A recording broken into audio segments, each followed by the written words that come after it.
Приветствую своих подписчиков и новых зрителей моего канала. Я Светлана. И сегодня расскажу вам про необычное карликовое хвойное растение для сада.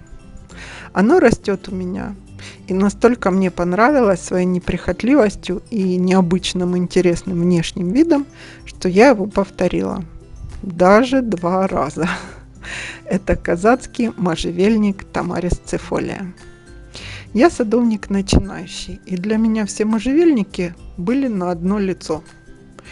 Я их различала примитивным способом по цвету: зеленый, желтый или сизый, низкий или высокий, колючий, с мягкой хвоей или колючий. Все.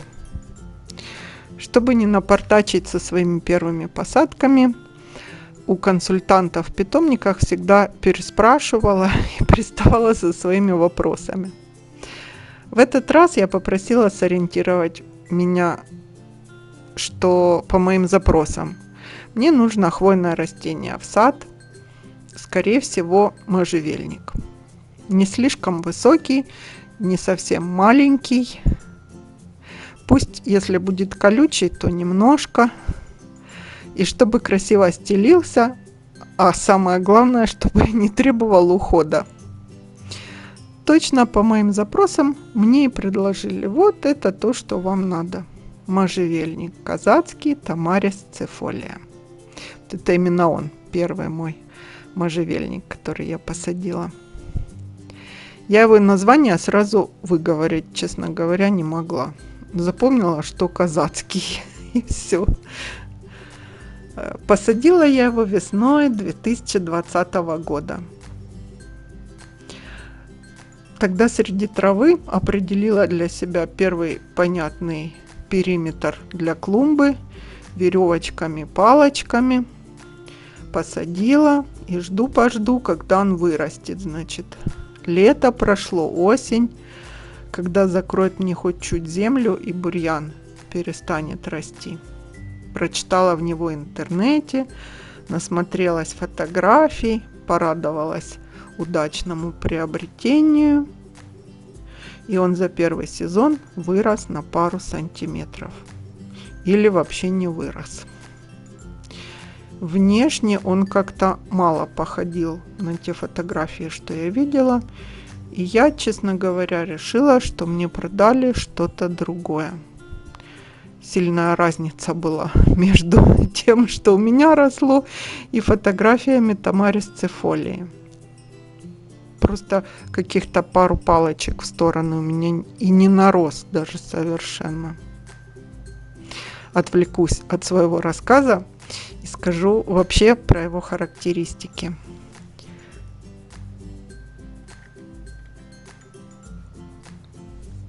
Тамарис цифолия – это медленно растущий карликовый хвойный кустарник. Хвоя очень густая. Видите по видео, земли даже не видно, ярусами веточки его прикрывают землю.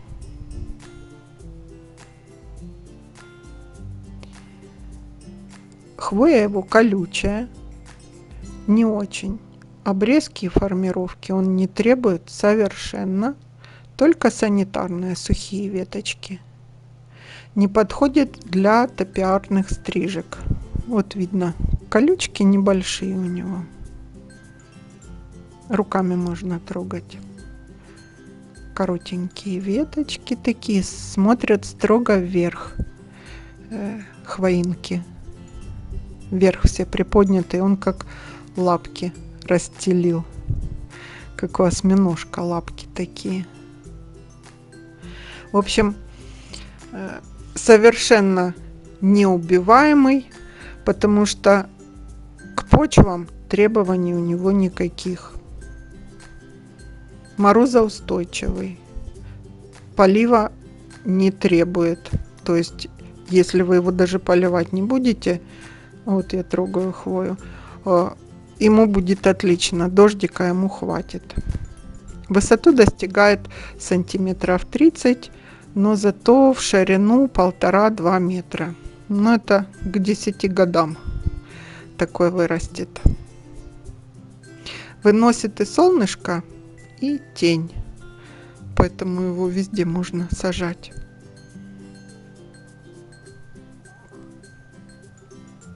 Растет на разных почвах. И на кислых, и на немного даже засоленных почвах, слабопесчаных, на разных. В общем, совершенно идеальный, как оказалось. Его большим плюсом является то, что у него приятный можжевеловый аромат. Вот я даже на лавочку взобралась, чтобы показать вам сверху, как он выглядит. Как звездочка морская в разные стороны, вот эти его лапки. Идеален для маленьких садов, ракариев, подходит для посадок в ноги к различным хвойным. Можно даже как почвопокровная использовать. Или когда геопластика, замена газона. Вот это второй мой малыш. Я потом докупила еще 2. Посмотрела, как он разросся у меня. Для того, чтобы он был как почвопокровная хвойная, надо сажать 2-3 растения на 1 квадратный метр. И тогда он сплошным хвойным ковром закроет все. У него очень необычная форма. Она сразу узнаваемая.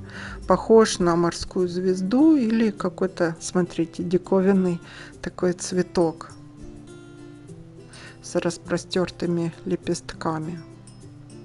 А это я показываю тую восточную пирамидалис ауреа. У меня вот тут аллея посажена в прошлом видео. Я ее тоже показывала, и у меня спросили, что это у вас такое. Она все лето и весну имеет вот такой ярко-салатовый цвет. А на зиму поменяла вот такой салатовый. А на зиму, осенью и зимой, как защитная реакция на мороз, у этой туи кончики рыжеют. А вот Тамарис цифолия маленький. После дождя у него очень красивая хвоя. Вот так он снег держит. А после дождя на вот этих веточках, которые все строго вверх, капельки, так много капелек остается, и они на солнце переливаются. Красота невероятная. А добавьте к этому еще можжевеловый аромат. У него прямо явный такой аромат. Зимой он не очень чувствуется, надо пальцами хвою помять, и тогда аромат будет. Не пройдите мимо него в садовом центре, он точно стоит вашего внимания. А я продолжу небольшую свою историю про свои Тамарис цифолии дальше. Второй свой садовый сезон я увлеклась посадками роз, туи и других растений. И забыла на свой первый можжевельник поглядывать, вот на этот. Вот он тоже снегом присыпанный, красавчик такой. От снега не ломается совершенно. Припорошен, ему все равно. Даже если сверху его весь засыпет, ничего ему не будет. Так, значит, осенью, когда трава на второй год стала сохнуть, он прорисовался контурами, и я невероятно удивилась, потому что он как бы вроде встрепенулся, что-то, в общем, изменилось в нем. К тому времени я уже продвинулась в своем садовом творчестве, и контуры будущего моего хвойного миксбордера недалеко от крыльца стали проглядываться. Он как бы маленькой розеткой уже такой оформившийся стал выглядеть, с растопыренными веточками, и немножко даже землю закрыл под туей. Про ту тую я вам тоже расскажу. Там целая интересная история с ней. Большой смарагд. Вот тут самый большой смарагд на моем участке появился абсолютно случайно у меня. Я поняла, что можжевельник у меня в саду понравилось, и мы будем дружить.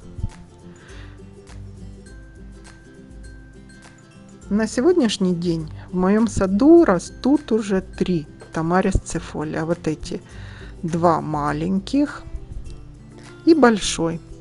Первый в ширину 1,40 м, ему весной 3 года, и 2 его младших брата. Правда, они не близнецы, а двойняшки. Немного разные по внешнему виду.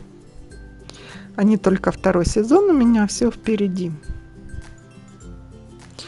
Не смотрите при покупке можжевельника Тамарис цифолия, что он невзрачный какой-то и не похож сам на себя. Со временем он вам покажет, какой он есть на самом деле. Понравился можжевельник очень. Тамарис цифолия неприхотлив, низкий, что, согласитесь, это важно, чтобы не закрывали наши посадки. Очень плотная структура кроны. Можжевеловый запах хвои. Особенно после дождя чувствуется. Одно маленькое но, что он медленно растет. Но ожидания того, конечно, стоят.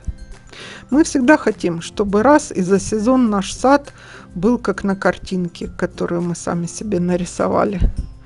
Но, к сожалению, так не бывает. Всему свое время. А у нас будет все. И сады наши зацветут, и розы ароматами будут кружить голову, и от пионов и лилий у нас будут разбегаться глаза. Осталось совсем чуть-чуть. Зима перевалила уже за свою половину. До встречи в моем саду и на канале.